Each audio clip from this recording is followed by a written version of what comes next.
ఒక జిల్లా వ్యాప్తమైనటువంటి పాదయాత్ర నిర్వహించాం. ఆ పాదయాత్ర అన్ని మండలాల గుండా ప్రయాణం చేసింది. అందుకని CITU సంస్థ ఎర్రజెండా ఒక చిన్న శక్తిగా ఉన్నప్పటికీ కూడా ఈ జిల్లా అభివృద్ధిని కాంక్షించేటువంటి సంస్థ. ఈ జిల్లాలో ఉండేటువంటి కష్టజీవుల యొక్క జీవన ప్రమాణాలు మెరుగుపడాలని పోరాడినటువంటి సంస్థ.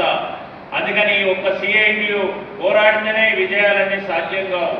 అందుకని కార్మిక కర్షక ఐక్యత కూడా ఉండాలని చెప్పి ఇవాళ కార్మిక వర్గం తరఫున మనం పోరాటం చేస్తున్నాం. వ్యవసాయ కార్మికులు, రైతులు, యువజనులు, అన్ని తరగతుల ప్రజల యొక్క సమస్యలు కూడా తన సమస్యలుగానే భావించి CITU ఈ జిల్లాలో ఉద్యమాలు నిర్మించింది. ఎక్కడో గజ్వేల్ ప్రాంతంలో రైతులు ఆత్మహత్య చేసుకుంటే ఆ రైతుల ఆత్మహత్యల్ని ఆనాడున్నటువంటి TRS ప్రభుత్వం పట్టించుకోకపోతే, రుణమాఫీ చేయకపోతే, రైతులకు మరి నష్టపరిహారం ఇవ్వకపోతే పోరాటం చేయడం కుటుంబాల్ని ఆదుకున్నటువంటి చరిత్ర ఈ CITUకు ఎర్రజెండాకు ఉంది అని చెప్పేది నేను ఈ సందర్భంగా మీ అందరి దృష్టికి తెస్తున్నాను. ఎక్కడో నారాయణఖేడ్ ప్రాంతంలో కరువు వచ్చి పశుగ్రాసం లేక పశువులు ఇబ్బందులు పడుతున్నాయనే వార్త చూసి ఈ CITU సంఘాల వాళ్ళు నిధి సేకరణ చేసి మనం బాగుపడమే కాదు మన రైతాంగం అక్కడ ఇబ్బంది పడుతుంది అని ఆ నారాయణఖేడ్ ప్రాంతానికి వెళ్ళి పశుగ్రాసం పంపిణీ చేసినటువంటిది కూడా ఈ CITU ఈ ఎర్రజెండా అనేటువంటిది మనం మర్చిపోకూడదు.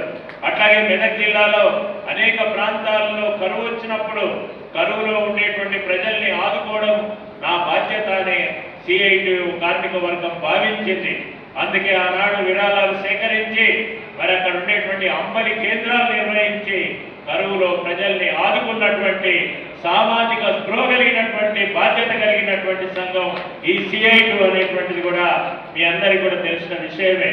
అంటే జిల్లా సమగ్రాభివృద్ధి మొదలుకొని వచ్చాడు, ఇక్కడ ఆటో కార్మికుడు ఎక్కడి నుంచి వచ్చాడు, ఇక్కడ బిల్డింగ్ వర్కర్ ఎక్కడి నుంచి వచ్చాడు, ఇక్కడ షాపుల్లో పనిచేసే గుమస్తాలు ఎక్కడి నుంచి వచ్చారు, వీళ్ళందరూ కూడా గ్రామీణ ప్రాంతాల్లో సంక్షోభంతో వ్యవసాయ రంగంలో పనులు దొరక పట్టణాలకు వస్తున్నారు.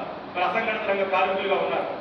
మొత్తం ఈ కార్మిక వర్గానికి ఇవాళ ఏ కార్మికులు అయితే ఉన్నారో ఆ కార్మికులకి కనీస వేతనం లేదు, సామాజిక భద్రత లేదు.